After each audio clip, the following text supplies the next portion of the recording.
Good morning students. நான் உங்க கார்த்தி பேசுறேன். Today we are going to discuss about dimensioning standards. இந்த டாபிக் வந்து engineering graphics 1ல யூனிட் 1ல இருந்து வருது. டைமென்ஷனிங்னா என்ன, அதனுடைய ஸ்டாண்டர்டை பத்தி இந்த செஷன்ல பார்க்கலாம். அதே போல என்னென்ன டைமென்ஷனிங் மெத்தட் இருக்கு, அது எங்கெல்லாம் யூஸ் பண்ணலாம் அப்படிங்கறதையும் இந்த செஷன்ல பார்க்கலாம். Rules and practices. இந்த டைமென்ஷன் ஸ்டாண்டர்டுக்கு உண்டான ரூல்ஸ் என்னென்ன, அது எந்த இடத்துல யூஸ் பண்ணணும் அப்படிங்கிறதையும் பார்க்கலாம். First, accurate dimensioning is one of the most demanding undertakings when designing parts. ஒரு நியூ ப்ராடக்டை மேனுஃபேக்சர் பண்ணும்போது அக்யூரேட் டைமென்ஷனிங் வந்து ஒரு முக்கிய பங்கு வகிக்கிறது. Use the checklist to ensure you have followed the basic dimensioning rules. நீங்க பண்ண ப்ராடக்டை வந்து செக் பண்ணும்போது அது வந்து பேசிக் டைமென்ஷன் ரூல்ஸுக்கு வந்து பொருந்தது கூடியதாக இருக்கணும். Keep in mind there may be case where the need to break a standard could occur to give clarity to part manufacturer. அப்படி நீங்க மேனுஃபேக்சர் பண்ண பார்ட் ஆனது அந்த டிசைனிங் ரூல்ஸ் உட்பட்டு தான் இருக்கணும். அப்படி இல்லைன்னா நீங்க செஞ்சதெல்லாம் வேஸ்ட் தான். ஸ்டாண்டர்ட்ஸ் இதுல பாத்தீங்கன்னா ஒரு டிராயிங் வரைஞ்சி டைமென்ஷன் மென்ஷன் பண்ணி பப்ளிஷ் பண்றாங்க. பட் இது வந்து மக்களுக்கு சுத்தமா புரியாது. ஸோ சம் ஆர்கனைசேஷன் இந்த டைமென்ஷன் ரூல்ஸை ரெடி பண்ணியிருக்காங்க. அந்த டைமென்ஷன்ஸ் எல்லாமே வந்து ஒவ்வொரு ஆர்கனைசேஷனுக்கும் வெவ்வேறு மாதிரி மாறிட்டு இருக்கும். ஸோ அந்த ஸ்டாண்டர்ட் ஆர்கனைசேஷன் நம்ம இப்போ பார்க்கலாம். ஒன்று வந்து பார்த்தீங்கன்னா ANSI, அதுக்கடுத்து ISO, அதுக்கடுத்து DIN, அதுக்கடுத்து JIS, அதுக்கடுத்து MIL, அதுக்கடுத்து DOD, அதுக்கடுத்து CEN. ANSI American national standard institute. இவங்க என்ன பண்றாங்க அப்படின்னா நார்த் அமெரிக்காவுக்கு இன்ஜினியரிங் ஸ்டாண்டர்ட்ஸை வந்துட்டு ரெடி பண்ணி தராங்க. அதுக்கடுத்து ISO எல்லாருமே கேள்விப்பட்டதுதான், இன்டர்நேஷனல் ஆர்கனைசேஷன் ஃபார் ஸ்டாண்டர்டைசேஷன். இதுல வந்து 100க்கும் மேற்பட்ட நாடுகள் வந்து இந்த ISO ஆர்கனைசேஷன்ல இருக்காங்க. அதுக்கடுத்து DIN, Dutch Institute for Normen. The German Standard Institute create many standards used worldwide such as standard for camera film. இந்த டச் இன்ஸ்டிடியூட் ஃபார் நாமன்றது கேமரா ஃபிலிமுக்கான ஸ்டாண்டர்ட்ஸை வழிவகுத்து கொடுத்துருக்காங்க. அதுக்கடுத்து JIS, ஜாப்பனீஸ் இண்டஸ்ட்ரியல் ஸ்டாண்டர்ட். இவங்க என்ன பண்ணாங்க அப்படின்னா ஃபர்ஸ்ட் வந்து ISOல தான் இருந்தாங்க. வேர்ல்டு வார் 2 நடந்தபோது அமெரிக்கா வந்து ஹிரோஷிமா நாகசாகி மேல குண்டு போட்டதுல இருந்து ISOல விலகி நாங்களே வந்து ஒரு புதுசா நாங்களே ஒரு ஸ்டாண்டர்டை கிரியேட் பண்ணிக்கிறோம்னு சொல்லிட்டு JIS அப்படின்னு கிரியேட் பண்ணாங்க. அதுக்கடுத்து European standard organisation, Europe countries ஃபுல்லாவே ஒரு ஸ்டாண்டர்ட் ஆர்கனைசேஷன் வச்சுட்டு இருந்தாங்க. அதுக்கடுத்து the United States military have to organisation the developed standards. ஒன்று வந்து பார்த்தீங்கன்னா டிபார்ட்மெண்ட் ஆஃப் டிஃபென்ஸ், அடுத்து வந்து மிலிட்ரி ஸ்டாண்டர்ட். அதுக்கடுத்து linear dimension are comprised of 4 components. Linear dimension அப்படின்னா நீள அளவுகள். ஒரு ஆப்ஜெக்ட் இருக்கு, அந்த ஆப்ஜெக்டோட length, breadth, width, height, depth இதெல்லாம் தான் லீனியர் டைமென்ஷன் அப்படின்னு சொல்றோம். இதுல பாருங்க ஆப்ஜெக்ட் கொடுத்துருக்காங்க, டைமென்ஷன் மென்ஷன் பண்ணிருக்காங்க, ஹீரோ ஹெட்ஸ் இருக்கு, எக்ஸ்டென்ஷன் லைன் இருக்கு. இதுதான் டைமென்ஷன் லைன். டைமென்ஷன் லைன் அப்படின்னா ஆப்ஜெக்டோட எல்லா அளவுகளையும் குறிக்க யூஸ் பண்றோம். ஹீரோ ஹெட்ஸ் டைமண்ட்ஸ் லைனோட 2 எண்ட்லையும் ஸ்மால் ட்ரையாங்கிள் ஷேப்ல இருக்கும். இந்த ஹீரோ ஹெட்ஸை ஃப்ரீ ஹேண்ட்லயும் வரையலாம். ஃப்ரீ ஹேண்ட்ல வரையும் போது HP பென்சில், அதாவது 0.7 mm வித் இருக்கிற பென்சில் வரையணும். அப்படி இல்லை அப்படின்னா 1:3 ரேஷியோ. 1ன்றது வித்து, அந்த ஏரோட வித்து, 3ன்றது ஏரோட லென்த், அப்படி வரையலாம். அதுக்கு அடுத்து டைமென்ஷன் டெக்ஸ்ட். டைமென்ஷன் டெக்ஸ்ட் வந்து ரெண்டு இம்பார்ட்டன்ட் பாயிண்ட் இருக்கு. ஒன்று வந்து பார்த்தீங்கன்னா டைமென்ஷன் டெக்ஸ்ட்ல ஸ்டாண்டர்டா இருக்கிறத 2 டைமென்ஷன் பிளேசஸ் இருக்கணும். அதாவது இங்க பாருங்க, இங்க கொடுத்துருக்காங்க பாருங்க, பாயிண்ட்டுக்கு அப்புறம் 2 டெசிமல் பிளேசஸ் இருக்கணும். இங்க பாருங்க, இங்கே வந்து 0.50 அப்படின்னு கொடுத்துருக்காங்க. அதுக்கடுத்து டாலரன்ஸ் லிமிட் மென்ஷன் பண்ணியிருக்கணும். அதுக்கடுத்து எக்ஸ்டென்ஷன் லைன். எக்ஸ்டென்ஷன் லைன் வந்து ஆப்ஜெக்டை தொடாம இருக்கணும். இதுதான் எக்ஸ்டென்ஷன் லைனு. இங்க பாருங்க, ஆப்ஜெக்டை தொடாம இருக்கணும். அதே போல டைமென்ஷன் லைன் தொட்டுட்டு இருக்கணும். எக்ஸ்டென்ஷன் லைன் சேம் ஆப்ஜெக்ட்ல ஃபர்ஸ்ட் ஹேரோ ஹெட் இருக்குங்களா, இதுல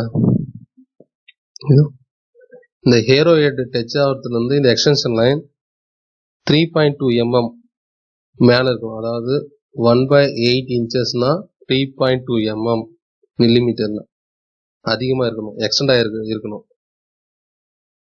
அதுக்கடுத்து extended from the view to indicate the edges, reference and hold the dimension.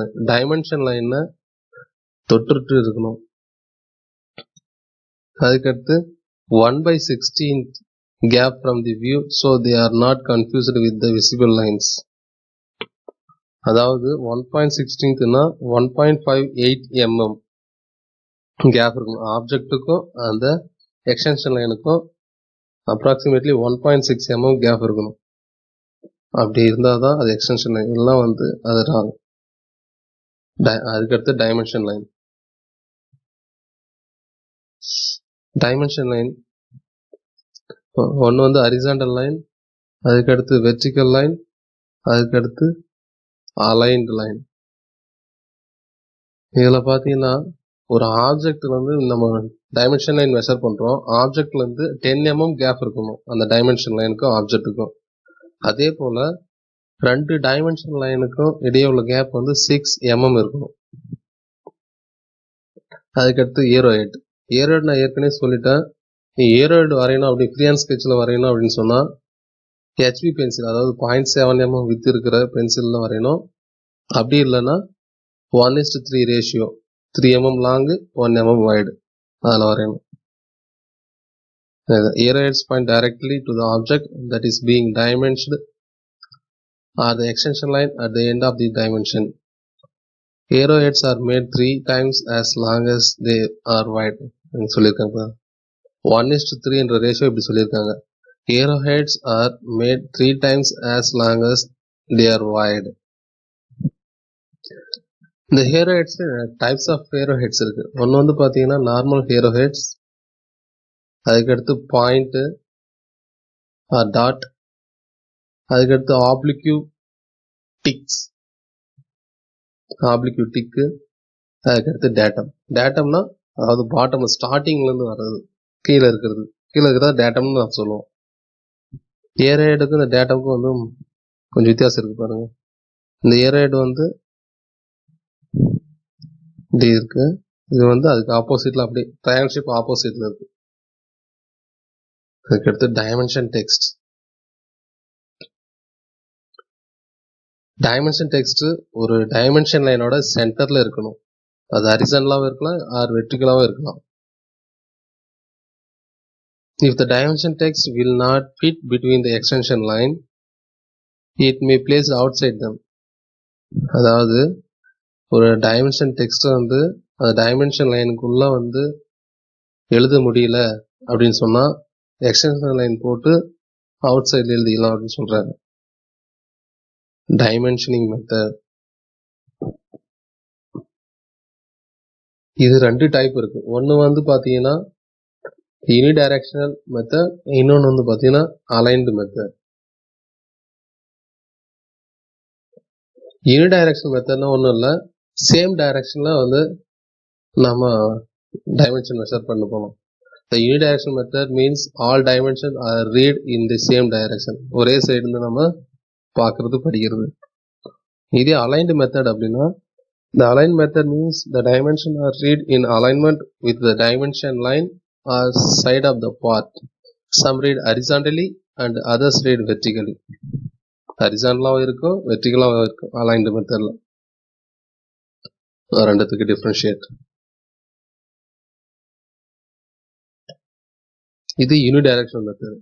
Unidirectional method dimensions are placed so they can be read from the bottom of the drawing sheet. கீழேருந்து இப்படியே read பண்ண போகலாம், ஒரே side இருந்து read பண்ணுறது. This method is commonly used in mechanical drafting. அதுக்கடுத்து இது aligned method. இதில் பார்த்தீங்கன்னா பாட்டம்லேருந்து இது 2.50 ஓகே, 2.00, 4.00, 1.0 ஓகே. பட் இந்த சைடில் பார்த்தீங்கன்னா இப்படி எழுதியிருக்காங்க. ஸோ இந்த சைடு பார்க்கறது align dimensions are placed so horizontal dimension can be read from the bottom of the drawing sheet. horizontal dimensions எல்லாம் bottom of the drawing sheetல இருந்து நம்ம ரீட் பண்ணலாம். அதுக்கு அடுத்து வெர்டிக்கல் டைமென்ஷன் வந்து ரீட் ஃப்ரம் ரைட் சைடு. இது வந்து வெர்டிக்கல் டைமென்ஷன், ஓகேங்களா? இது வந்து வெர்டிக்கல் டைமென்ஷன். இது ரீட் பண்றது right side of the drawing sheet. This method is commonly used in architectural and structural drafting. இந்த சிவில் இன்ஜினியரிங் இருக்காங்களா, ஆர்கிடெக்சரல் இன்ஜினியர், ஸ்ட்ரக்சரல் இன்ஜினியரிங், அவங்களாம் இந்த மாதிரி தான் யூஸ் பண்ணுவாங்க. அடுத்து டைப்ஸ் ஆஃப் டைமென்ஷன்ஸ். இது வந்து இதுவும் ரெண்டு தான், சைஸு, லொகேஷன், அளவு மற்றும் அமைப்பு ரெண்டை பொறுத்ததாக இருக்கு.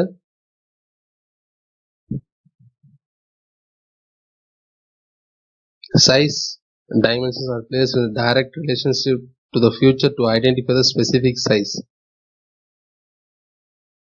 Location dimensions are used to identify the relationship of future to the another future within an object. இப்போ இது எல்லாமே பண்ணியாச்சு, டைமென்ஷன் பண்ணியாச்சு, ஏரோ ஹெட் போட்டாச்சு, டைமென்ஷன் டெக்ஸ்ட் வச்சாச்சு, எக்ஸ்டென்ஷன் லைன் பண்ணியாச்சு. இப்போ டைமென்ஷனிங் எல்லாம் எப்படி இருக்கணும், எப்படியெல்லாம் செக் பண்ணணும், எப்படி இருந்தால் கரெக்டு, எப்படி இருந்தால் தப்பு அப்படின்னு பார்க்கறது. First, each dimension should be write clearly with only one way to இன்டர்ப்டட்.